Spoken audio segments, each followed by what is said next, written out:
बिस्मिल्लाहिर्रहमानिर्रहीम। अस्सलाम वालेकुम। क्या हाल है आपका? अल्लाह ताला आपको हमेशा खुश रखे। आज हम बनाएंगे कबाब, जो कि चीज़ें ये हैं, इनमें धनिया और हरी मिर्च, ये दाल, चने की दाल, ये रात का सालन बचा हुआ था वो है, और ये है बॉयल किए हुए आलू और ब्रेड।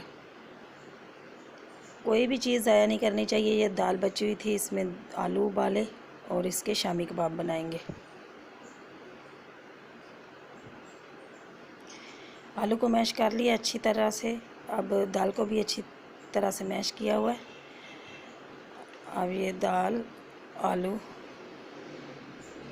अब इसमें ये जो ब्रेड है इसको ग्राइंड किया हुआ, ब्रेड क्रम्स बन गए, ये इसमें जाएंगे। ये बहुत ही मज़े के कबाब बनते हैं। ये है जी क्रिस्पी बनाने के लिए कॉर्नफ्लावर 2 से 3 चम्मच,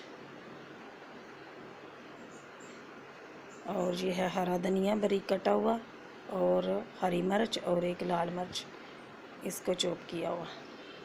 ये सूखे मसाले हैं, नमक, हल्दी पाउडर, नमक, धनिया पाउडर, काली मिर्च और थोड़ा सा गरम मसाला। अब इसको हम मिक्स करते हैं। ये सारा मिक्स हो गया। अब ये है बिस्किट बनाने वाले सांचे।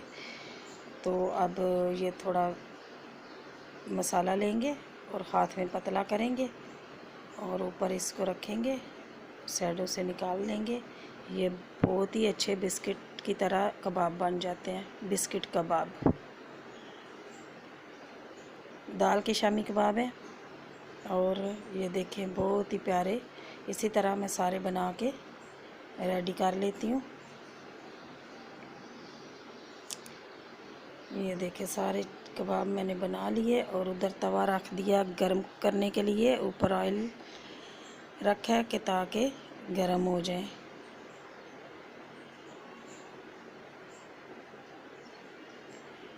एक एक करके अब इसमें रखेंगे।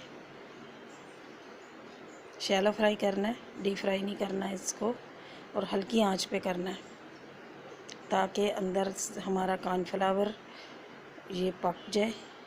उससे बहुत क्रिस्पी भी बन जाते हैं। ये देखें माशाल्लाह। अब इसकी साइड तब्दील करते हैं, कितना प्यारा इनका कलर आया है। ये देखें जी,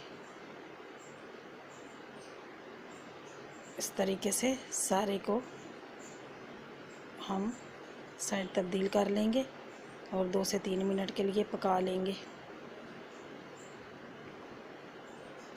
ये पूरे कबाब हमारे रेडी हैं। आप चाहें तो चटनी के साथ खाएं या टी टाइम के ऐसे ही खा लें चाय के साथ। अल्लाह ताला आपको अपने हिफ्ज़-ओ-मान में रखे। दुआ में याद रखना। अल्लाह हाफिज़।